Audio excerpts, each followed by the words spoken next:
Hey everybody, Nick here, and today we're going to get back on the knife disassembly horse, so to speak, following my move by disassembling and maintaining this little guy right here. This is the Ferrum Forge Pro-Line Fortis II. So, anyways, welcome to California. As you all understand, moving is a slightly disruptive thing, and well, yeah, makes everything a little bit more difficult, but that's okay. It's over now, and I'm able to get back into doing some things that I love, like, for instance, disassembling knives. This is, by the way, an interesting piece. This is via the Ferrum Forge folks. They gave this to me directly as a loaner, and although I'm probably going to end up buying it, partly because I'm disassembling it right now, and that's kind of a crappy thing to do with a loaner without discussing it with them, and partly because I've been using the heck out of it. So I don't know that I feel okay giving this guy back to them after, you know, really, I don't know about beating on it, but at least by my standards, beating on it. So regardless, though, this was from them, and it's an interesting piece. This was made not by the Ferrum Forges. Ferrum Forges? That sounds wrong. They're making fake iron or something, but by WEasy, a Chinese company that's been doing their work with Masterop. And these gentlemen have worked with the WE folks in order to basically use the WE manufacturing to create some of their classic designs. And the first of these is the Fortis II. This is kind of a cool approach. It's not, you know, super unique at this point. Heck, a lot of companies have moved to using WE knives and other similar Chinese makers to get their prices down, but I think it's a really nice idea. You know, at some level, I'm scared. There's a monoculture developing, particularly with WE knives, meaning a bunch of people are using WE knives to, you know, make these kinds of things. You know, mid-techs are nothing new, but it is, especially for Ferrum Forge, whose bugaboo in the past has been exactly their manufacturing process. Not that they had bad manufacturing, but that it forced a bunch of compromises on them, like, for instance, higher prices. Like, for instance, the fact that they only used one blade stock thickness, and that stock thickness was too thick. All those kinds of things, and so some designs that are really excellent, like the Archbishop and whatnot, were made both in limited runs and also were made with, you know, a couple of issues here. And so I really do kind of like the fact that they're doing this.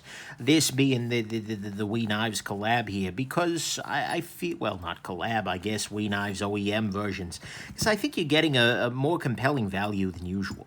One thing to highlight here, I'm opining left and right, I'm out of practice, you can tell, is that I have all of my disassembly tools. I have a knife disassembly toolkit video, but you can watch that and learn a little bit more about what I'm using here. But, you know, it is really a straightforward knife. What you've seen me do here is take it apart, clean off the various areas. Oh, I forgot to clean the pivot. And, you know, there are washers for the stainless steel washers for the bearings to roll on, ceramic bearings, which is nice. You know, lock bar inserts, ceramic detent ball. You know, there's really not a whole lot to say about this. This is another one of those frame lock style knives that, you know, if you haven't disassembled, if you've disassembled one, you've kind of seen them all. I'm using here a 10 weight nano oil. It's a slightly different bottle than previously, but because I refilled my old bottle, or I'm sorry, I poured what was left of my old bottle into a new one just to make things a little easier on me. And I've just over lubricated the heck out of this guy. But nevertheless, go ahead and drop the 10 weight in there and then spin the washer around, or the bearing around just a little bit here. Get that distributed onto the balls. That's not something I necessarily wanted to be saying today, but here I am. But anyway, so I like very much what they've done here. It runs a very real risk of making their past work seem, well, not great by comparison. Again, not that the value is the question there, not the quality. Quality was fine, but, you know, for what it is right now and for the price it's at, there's not a lot to complain about here with this guy. So I've gone ahead and applied some lubrication right over to here, onto the pivot, as well as onto the detent ball path, as well as onto the bearings. And actually, I'll just spread some of this excessive lubrication on over to here. Yeah, I'm definitely over-lubricating this guy, guys. I'm out of practice. It's been, let's see here, it's been about a month, actually, since I took a knife apart. Which is really crazy for me. Yeah, I know. And everybody on, like, the Spyderco forums is like, oh, my God, Tinkerbell, because that's the term they use. How you could go another 3 years? Anyways, I digress. Number of people don't believe that knives need to be disassembled to maintain them. It's fine. Everybody is welcome to their own particular set of beliefs.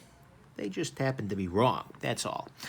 So anyways, we are basically good to go here. We're ready to get everything set back up. So I'll go ahead and drop the scale back onto here, making care to get everything in alignment. Shouldered standoffs here and everything.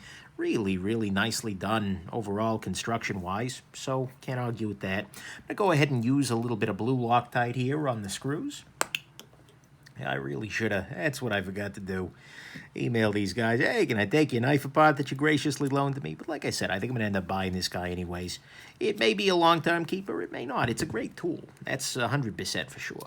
It cuts really well. It feels a lot like a Crux a little bit. Damn it, I'm spoiling the review here. I am so out of freaking date here. But anyways, you know, maybe I'll buy it. Maybe I'll sell it later on to my Patreon patrons. But either way, it's a nice piece. I'll say that much.